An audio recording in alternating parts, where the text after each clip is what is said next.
Hey, Brandon, how you Pete. doing? Good, how are you? Nice to see you, man. What are we doing? Well, we're rolling out our warm zone heating element here underneath your paver walkway. Okay, good. Now, this system is the same as we're going to use on the step and stoop? Exactly the same system. Okay, but they're two separate circuits? They're two separate cables, yeah, but they're tied into the same system, so they'll all turn on and off together. Oh man, there's got to be some cost savings in that. Absolutely. Most people get scared when they hear electric heating because they think it's going to run their bill up. Okay. But this won't run their bill up at all because of our automatic snow switch. It turns on when it's snowing, so it limits your operation cost to only that snow event. If it snows for an hour, you only pay for an hour. If it snows for 2, you just pay for 2. Okay. So we don't have that idle cost. Okay, now we're in the Midwest, in the snow belt.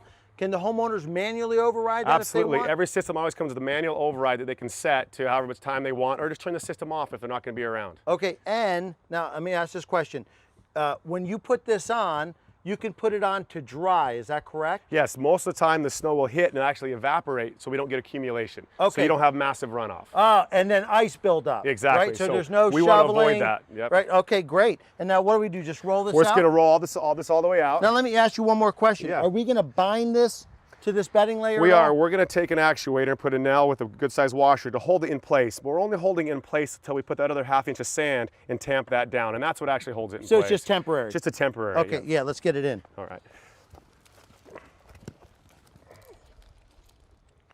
So Brandon, this is our sensor that's going to be mounted up on the roof? Yeah, it's going to be mounted right at about 10 inches above the roof. Okay. And it's going to pick up the snow conditions and turn on only when it's snowing. So that's going to give us the savings that you were talking about. Absolutely. So for a walkway and a stoop like you have here, all right, you're going to pay 80 cents an hour because of this device. Okay. The average snow time here. Now, wait a minute, 80 cents per hour to heat the entire step, stoop, and walkway. Yeah, and it's based off of this device. It's Okay. only going to turn on when it's snowing. All right. The average snow event here in this area lasts 3 to 4 hours, so you're going to pay $3 to $4 per storm, and that's it. $4 a storm. Yep. As long as I have this As long as you have this on it. Okay. Now, what about the maintenance on this? There is no maintenance. As long as Okay. it's installed by a licensed electrician, all the hookups done correctly, you'll never have to touch it again. Okay.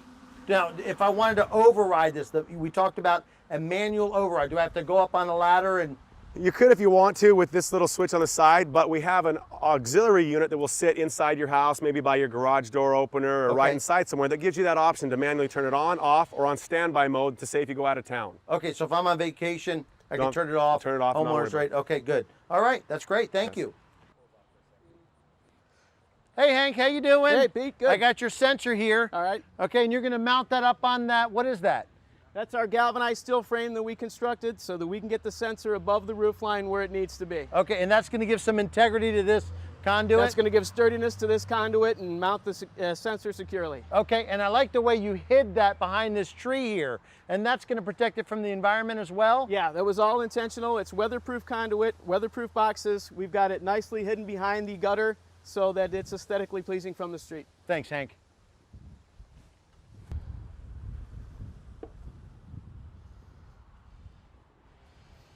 So Hank, this is the breaker panel for the entire home, right? Correct. And this cable here, this big black cable, that's... This cable, this is our power circuit for the warm zone. Okay, and that comes from the junction box that's just outside there and eventually going up to the roof. Correct. Okay, and what is this you have in your hand? Okay, this is our circuit breaker that's going to power the circuit. Okay. Goes right in the main breaker panel. Okay, and what makes this different than, I don't know, any one of these circuits? Okay, we are required to have GFEP, ground fault equipment protection. Okay. We're going to achieve that with this circuit breaker. Okay, and how is that different from any one of these others? This is different from your standard GFCI, Okay. which operates at 5 milliamps. Okay. This is 30 milliamps, so we don't have nuisance tripping. Okay, all right. And what if you're running a bigger system like a driveway? I mean, we're running a little walkway, step and stoop. But we have a smaller application here, so we're just going to use this breaker. But for larger applications, you can actually get a contactor panel from Warm Zone that has GFEP equipment with it. All right, so to power that driveway. Right. So all we have to do is wire this up and we're ready to go? Correct. Thank you very much, Hank. Thank you.